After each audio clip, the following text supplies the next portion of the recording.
What's up, everybody? Welcome back to the Shonen Speak Easy. I'm your host, LQ, and I just wanted to go over some, short things in lead to our review of the Fall Off, and also just address some random videos I've seen on the internet and random audio that I've heard. Ooh, your boy looking swole today. Anyway, I know this is the first video of the year. This might be one of the less eventful videos of the year. It's been a very long January leading into February, and February is finally starting to shape out the way it's supposed to. I don't really have that many topics to go over, but there's some things that I just seen on the internet, and I was just like, nah. Or in other regards or respects, there's some things that I just feel like, I don't know, I just wanted to talk about them. So starting off with J. Cole. I have a full review of the Fall Off coming soon. The reason why I'm waiting is because we also want Young Chill to be a part of it. And if Claude decides to listen to it at all, he should be a part of it too. That will be coming sooner than later. Then I have the episode that is probably going to be the longest one ever, which is the full retrospective of Kanye. Being someone who started very early as a fan and now kind of doesn't give two shits about what he does in his life, that's gonna be a doozy. We will have special guests for that one as well, and that's the reason why we're waiting, because niggas don't ever make time for anything that they ain't getting paid for. Anyway, first thing actually doesn't have anything to do with the Fall Off, but it does have to do with J. Cole. First off, love Birthday Blizzard.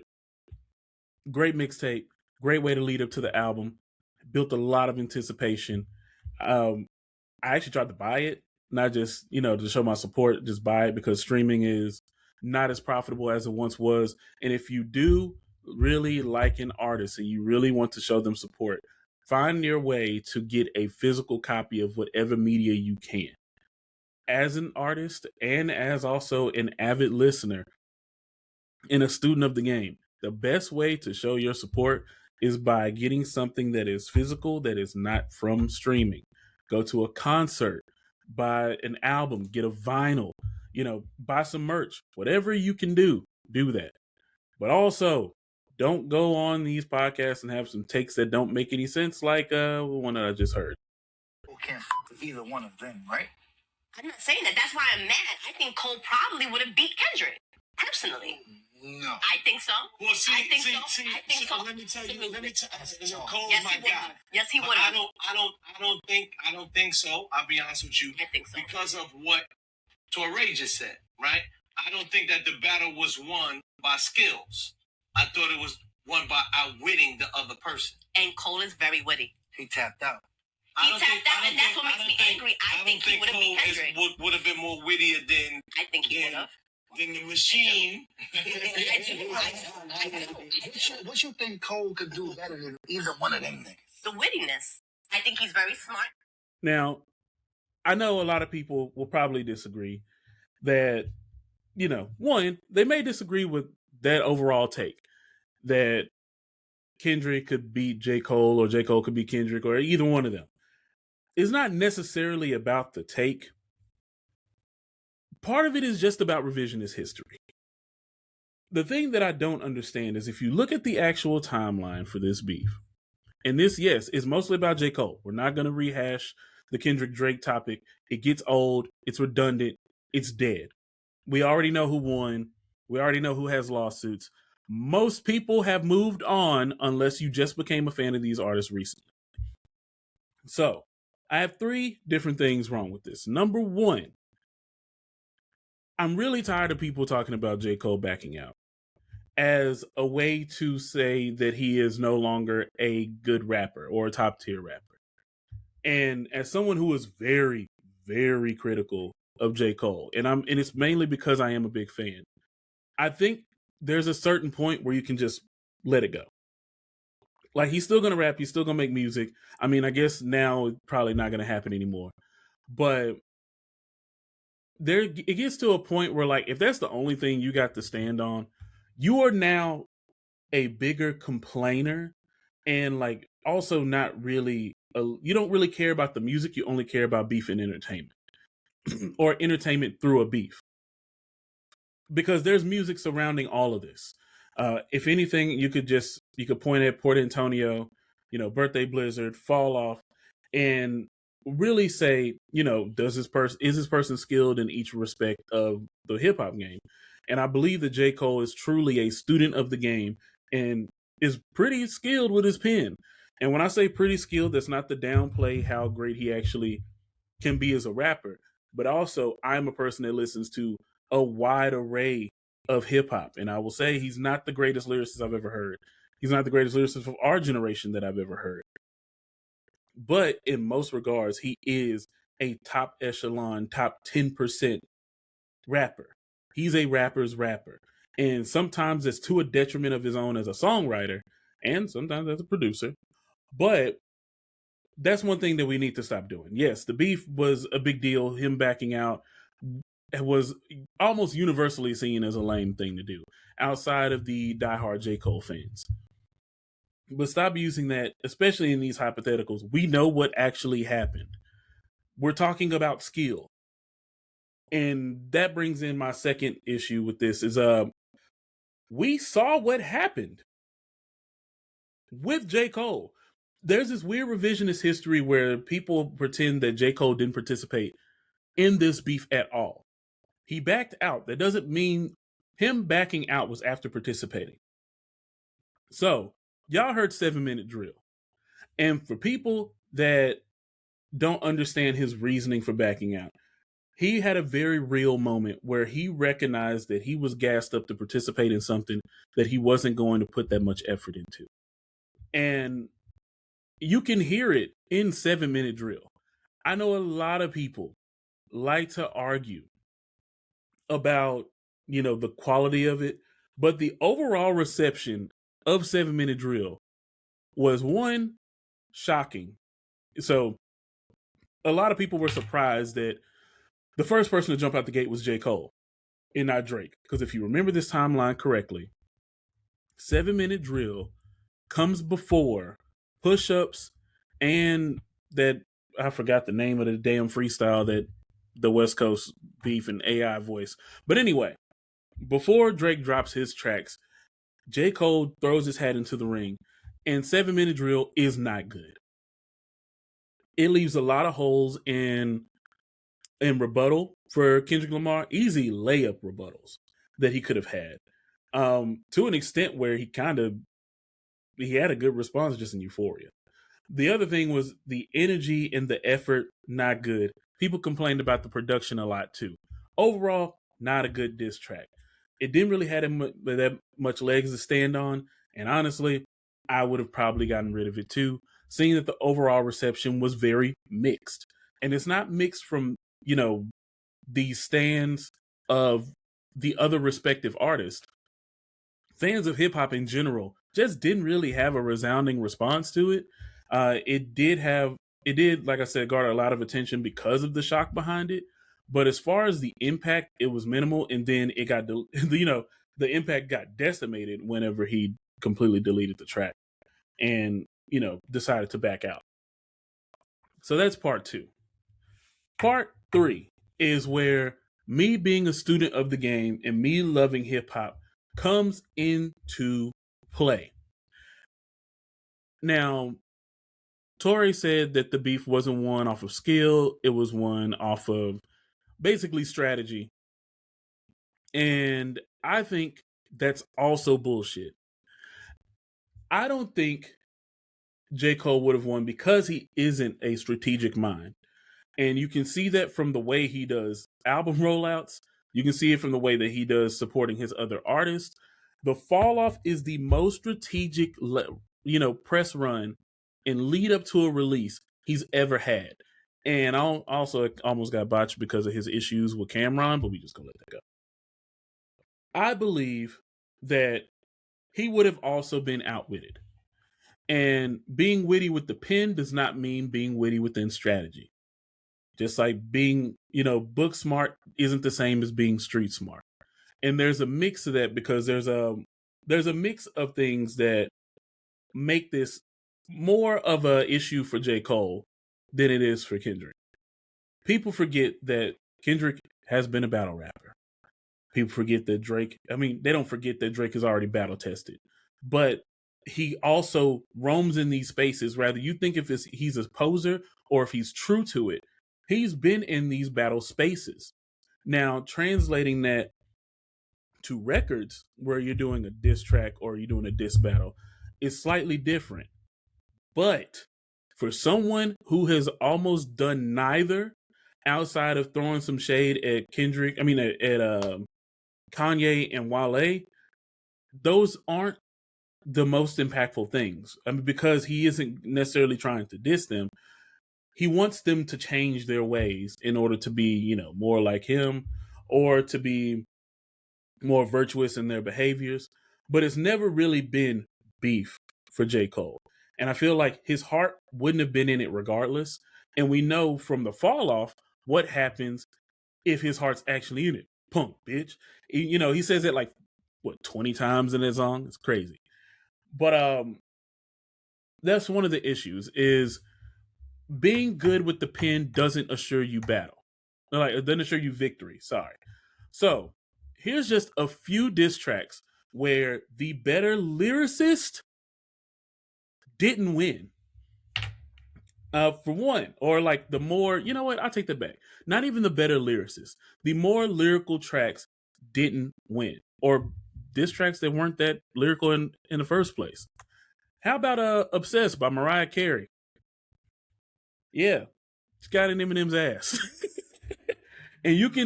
And I know for a lot of people, they're going to just completely disqualify everything I'm saying just because of that one moment. But you don't understand how effective that was. Not the last thing. Sorry, I got very distracted. Got a text message and a phone call. So, another thing is Hit 'Em Up. Biggie is more lyrical than Tupac. Hit 'Em Up is not a lyrical song. Everybody remembers Hit 'Em Up. No Vaseline is not a very lyrical song. It's impactful, it's punchy, it's straight to the point, but it's not a lyrical song. Not Like Us is one of the biggest diss tracks ever. And you can say, it's not the best, it's not even that good. It doesn't need to be lyrical. It needs to be able to build a narrative, tell a story, and picture your opponent in a certain light. If you think 50 Cent and Ja Rule were diss tracks were just spitting bars back and forth like they were Black Thought and Common level, you're wrong. Speaking of which, Common may be one of the few lyrical rappers who's actually come out on top in a beef where they are definitely more lyrical than their opponent. And he still didn't use his heavy lyrical style. Most of it is framing and storytelling. So anytime that someone wants to bring up, well, their pen is better than such and such, it doesn't matter. Royce the 5'9", Lupe Fiasco, outstanding examples. You have Royce the 5'9" doing his lyrical, spiritual miracle rap, putting together double, triple entendre, some great euphemisms, intelligent metaphorical placement. And you know what happened? Lupe obliterated him in a freestyle. And part of it is because of the framing and the storytelling. Lupe Fiasco was able to build a narrative and also frame Royce the 5'9" in a light that made him seem inferior to Lupe Fiasco in every single way. And it worked. Nobody's going to remember a quadruple entendre when there's something as simple as, I'm all about $1, who the fuck is 50 Cent? That's what happens. So unless you're able to create big moments like that in a track, you're going to lose. Or at least you're going to have a very hard time winning the crowd over. Unless this is like a URL battle on wax, you're going to lose this. If you look at the ranking for some of the hottest diss tracks of all time, of course, Hit 'Em Up, No Vaseline. Ether was not, and I want everybody to hear this clearly, Ether was not a great lyrical display for Nas. It didn't have to be. He's had way more tracks that are way more deep, that are way more eccentric, that are way more lyrical than Ether. but he knew what would happen if he wanted to be that person. Cannabis and LL Cool J's beef. Cannabis may be arguably one of the greatest lyricists to ever live. He lost. Bad. Story of Adidon, Pusha T, was not a lyrical display of quadruple entendres.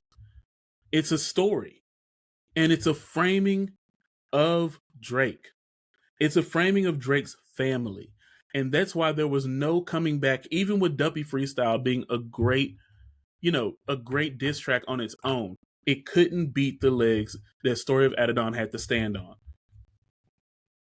If you need another example, there's also, How to Rob with 50 Cent is a great track. And it's not that lyrical. 50 Cent isn't a lyricist. He has good writing skills, don't get me wrong. But you would never compare him to someone like Black Thought or Eminem. Hell, most time not even Jay-Z or Nas. And it's kind of where that comes into play, where I think people are getting confused on how good your pen can be and how much that plays into you actually winning a battle and just being the better rapper overall. But also being a better rapper means that you have a great understanding of the time and place for something like that. There's times where Eminem has made a track like Nail in the Coffin, and it doesn't really matter, if he spit a whole bunch of bars or if he just said he fucking hates you. And sometimes it's all that it calls for. So with those three things, and not even to mention, Meek Mill lost to Drake. And Meek Mill is a battle rapper, but battle rapper first, freestyle rapper second, third is a better lyricist than Drake, and completely lost because of strategy and framing. So yeah, putting those three things together, it wouldn't have been, I don't think anything would have been different outside of it being a bit more of a friendly match from Kendrick to J. Cole. But the animosity and the hate would still be there regardless for Drake and Kendrick. I will say that changes almost nothing at all. So it's weird. I will say it's a bit weird that people are trying to have this revisionist history behind, what happened, how things happened, and also, what if, to quote another J. Cole track. But yeah, I don't understand this what if story and what they're trying to, portray here. But it takes being a student of the game to know these things. To say that, somebody is wittier than someone else in a couple bars, so they'll win. The amount of people that have wrapped circles around 50 Cent is crazy. But the amount of antics and the amazing ability to tell a story and to frame someone in a light that makes them seem inferior to you, you're not touching 50 Cent. He's also the person that can just laugh it off. You diss him, he don't really feel like responding, he'll make memes about you. He's already found his space. So yeah, there's that. Other things I want to talk about, Super Bowl halftime performance. I loved it. I know a lot of people don't like it, especially for those that, that don't know any Spanish whatsoever. I get some of the complaints, but there's a huge thing that I don't get at all. Is that people don't know, especially due to the age of the internet, people don't know how to discern.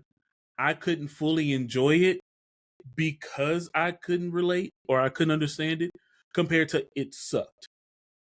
And I've seen that on social media, even within, some of my own friends and family, where they were just like, well, don't nobody want to see that. That's why it sucked anyway, blah, blah. And I'm just like, hey, that doesn't make it bad. That's not the thing that makes it bad. What makes it bad is if there's like terrible audio, poor song selection, dancers are messing up, the crowd wasn't into it. There's a lot of other things that objectively would make it bad, but those things didn't exist. just from the set piecing alone, it tells a fantastic story of South American culture, not just Puerto Rican culture, but South American culture as a whole, and about love and about unity, and someone being able to live out their dream and give their all on a stage to to entertain people, but also educate them on their culture. I think that is exactly what you need from a halftime show, to have a great display that tells a story. And that's the power of music itself, to move people, to motivate people, to tell them a story, to engage with them on a level where they usually would not engage with the person that they didn't know. And making that connection is huge. I'm really excited. I was really excited about it. I've been listening to more Bad Bunny since. I will say the song selection was actually really good. I really thought he was going to perform I Like That with, or I Like It Like That with Cardi B. That didn't happen. That was kind of sad. I was like, God damn it. That was the one song I was waiting for. For the other people that, that are deep into the Bad Bunny lore, his entrance music from WWE, one of the best songs he's ever made. He didn't perform that either. So I was like, God damn it. But I know enough Spanish. Shout out to my former Spanish teacher, Mr. Watson, and also Mr. Vanderjet. Shout out to both of them because I was able to enjoy it. The thing is, I can hear it audibly, like I can try to translate in my head, but my brain's moving slower than the language itself, because in my head I'm hearing everything to hopefully hear English and then try to translate it to what I know in Spanish and then recall it back basically in English. So it's a whole long brain process because I'm not a native Spanish speaker. And I know the dialect of Puerto Rican Spanish may be different than Spaniard Spanish and Mexican Spanish. So I know there was some barriers even there. But to be honest, if it's for your people and you representing all of South America rather than just yourself, and you really want to put on a fantastic show to show how diverse and beautiful of a culture it is, it was great. We were vibing. My kid loved it. My wife really enjoyed it too, but I think nobody was excited as me. And that's just because I personally just love music. I really do. And like I said, I already knew a few songs. Of course, there was the other halftime show. We're going to talk about that too. But, getting kid. This is the thing that kills me about Turning Point USA. The only people that can really book is fucking Kid Rock. Most of the people that will be notable, even the people that deep down already support their philosophy and their ways, don't have the draw or the history or the legacy that Kid Rock has, which says a lot because Kid Rock's legacy is shit. He's not a good artist. He has a song that came out like 30 years ago, which is the number one song that he's still performing. Then he has that song from Osmosis Jones where they talk about statutory rape, being in favor of it, being a participant in it. So yeah, it's just like, yo, what else do y'all really have going on here? There wasn't.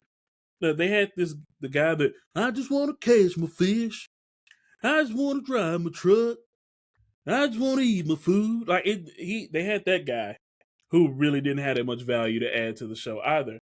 So at the end of the day, I'm just like, you already have no appeal as for performers. But then there's also the information about them pre-recording the performance, faking the live chat conversation, faking their numbers overall. So it's getting real interesting over there at Turning Point USA. And Erica Kirk is just blowing money. She is, but what that life insurance money that she got when Charlie died is funding all of this wild shit she doing now. And I think that's something that people should really put into perspective. Like she moving weird. She's moving without grief at all. She got 99 problems and a widow is not one of them. So it's real interesting to see how this works out for all of them. But also, you thought you were going to be big as the Super Bowl? That's crazy. Absolutely insane work. Hope the worst for all of them, though. Keep up the poor work. I will say, last thing I kind of want to cover before the big episode, because we're going to spend pretty much the entire next episode talking about the J. Cole album and also just double albums in general, how the reception is. And I think that one of the biggest things I want people to take away from the next episode is being a lover of hip hop doesn't mean you kiss the ass of every artist you like. It also doesn't mean that you are critical of every other artist surrounding them just for being in the same space. I have a heavy bias towards a few artists, but I can still objectively say that something is bad. People know that Lupe Fiasco is one of my all-time favorite rappers. They're literally like my top three: Big Crit, Lupe Fiasco, Kendrick Lamar. I can tell you straight up, all of them have bad projects.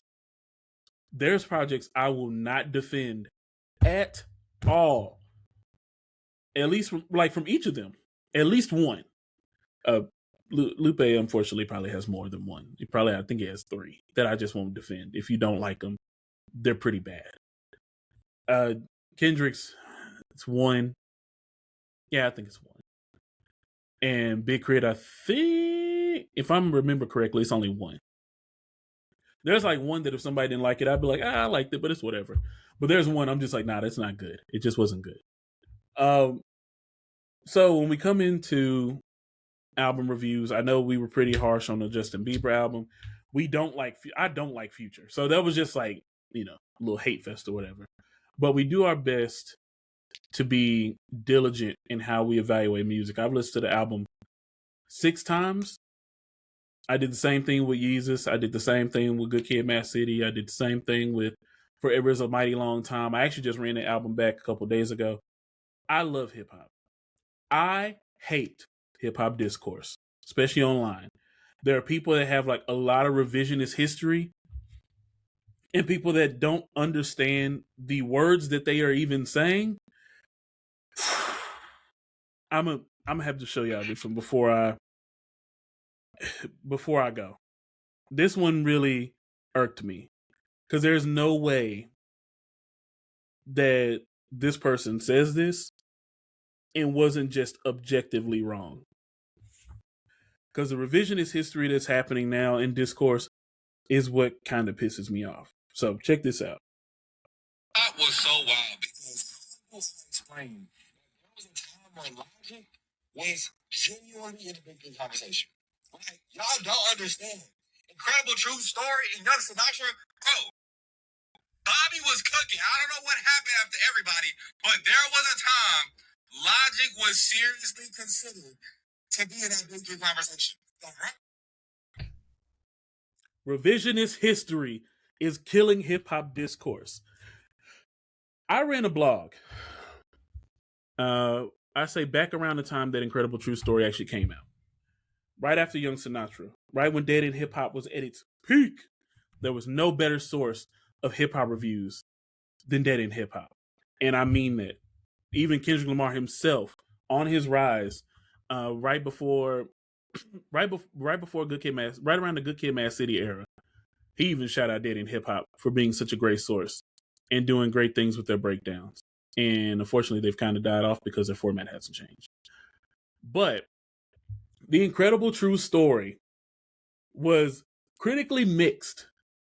It was not seen as a great album. Some people thought that it was genius and that it was awesome. Other people thought it was a Good Kid, Mad City ripoff, and they panned it. And they panned the lack of originality and also panned some of the lack of depth as well. There were some reviews where they were saying the issue was he would reuse punchlines or he would just be rapping just to rap. And the thing is, as he grew more into fame, especially after the 1-800 song, which I do not like, it became more of a thing where he was a mainstream success finally, but the underground wasn't applauding him and wasn't holding him to this very incredible standard that they had created for him after the Young Sinatra mixtape. The Young Sinatra mixtape showed that he could be a top tier rapper. But the big three was already pretty much established. There was no arguable third person in that instance. Drake was already doing big numbers. J. Cole was emerging, and after his co-sign from Jay-Z, also started doing tracks with Drake. And then there was the Good Kid, Mad City era, which pretty much catapulted Kendrick Lamar into the big three conversation. Not only catapulted him in the conversation, but solidified him because his first official debut mainstream album was a classic. So we can't have these discussions just with our feelings, right? And I'm a well documented defender of the Incredible True Story, and there's even before the Incredible True Story. Let's see Logic albums in order.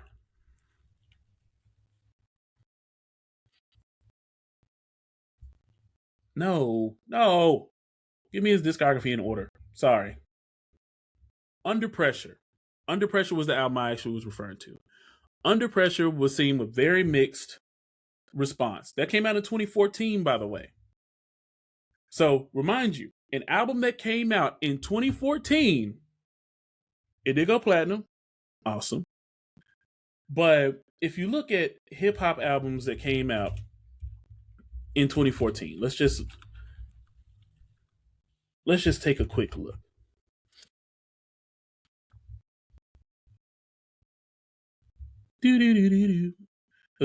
Rolling Stone in 2014. First of all, Cadillactica came out that year. Mac Miller's Faces came out that year. This is around Schoolboy Oxymoron time. So this is still a year before we get To Pimp a Butterfly. This is 2 years after Good Kid, Mad City. Pinata came out that year. The Prime album. YG's My Crazy Life, which, arguable classic as well, also came out that year. I hate to break it to you. Anything that says he was in the big three conversation after that, complete lie. Isaiah Rashad's Sylvia demo came out that year. Once again, this means that the people that we were looking at, even Vince Staples' Hell Can Wait EP was pretty dope that year. But looking into this is a year where Kendrick, J. Cole, and Drake are already established. The Incredible True Story came out November 13th, 2015. Now, let's change. We already know one of the albums that came out in 2015, basically the best album of the year. So you weren't knocking off Kendrick, because this is the highest reviewed album of all time. It's Kendrick Lamar's To Pimp a Butterfly. So it's already out the way. If You're Reading This Is Too Late came out that year and was lauded as one of the top albums of the year. Don't personally like it. Like I said, historian in me, hip student of the game in me, recognizes things that, that are true. If You're Reading This Too Late was lauded as one of the best albums of that year. DS2 came out that year. He had a stronger argument. Then there's also, didn't Forest Hill Drive come out this year? Am I tripping? Oh yeah, shout out Lupe. Tetsuo and Youth came out that year as well. I could have sworn J. Cole. Wait a minute.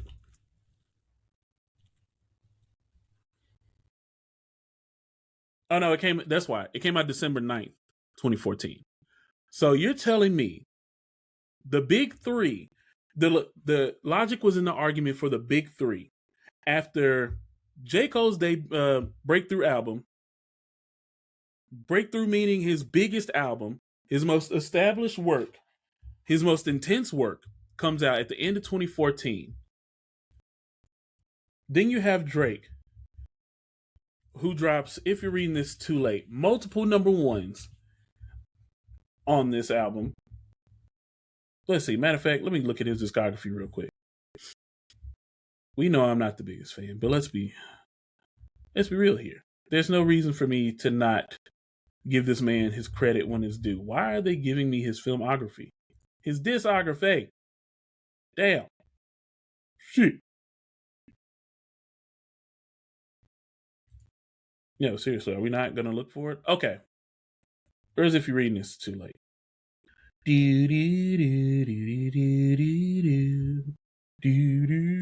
Wikipedia is ass right now. What is going on?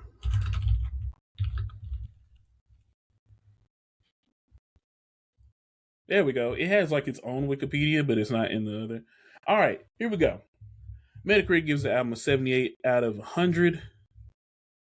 It was nominated for Album of the Year, for Billboard Music Awards Top Rap Album, BET Awards Album of the Year, Grammys Best Rap Album, and Billboard Music Awards Top Rap Album. Oh yeah, I just said that. That was in 2016 as well.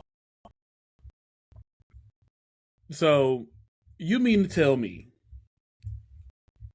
these extremely successful albums, especially where this one goes 5 times platinum,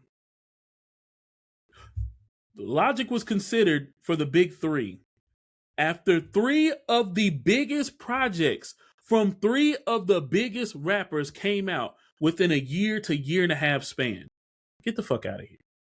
But anyway, this is the reason why I say hip hop discourse is pretty much dead. It's very hard to get people to not live out the way that they felt when something came out and actually look at the facts of what happened, how it happened, and basically the stage that had already been set.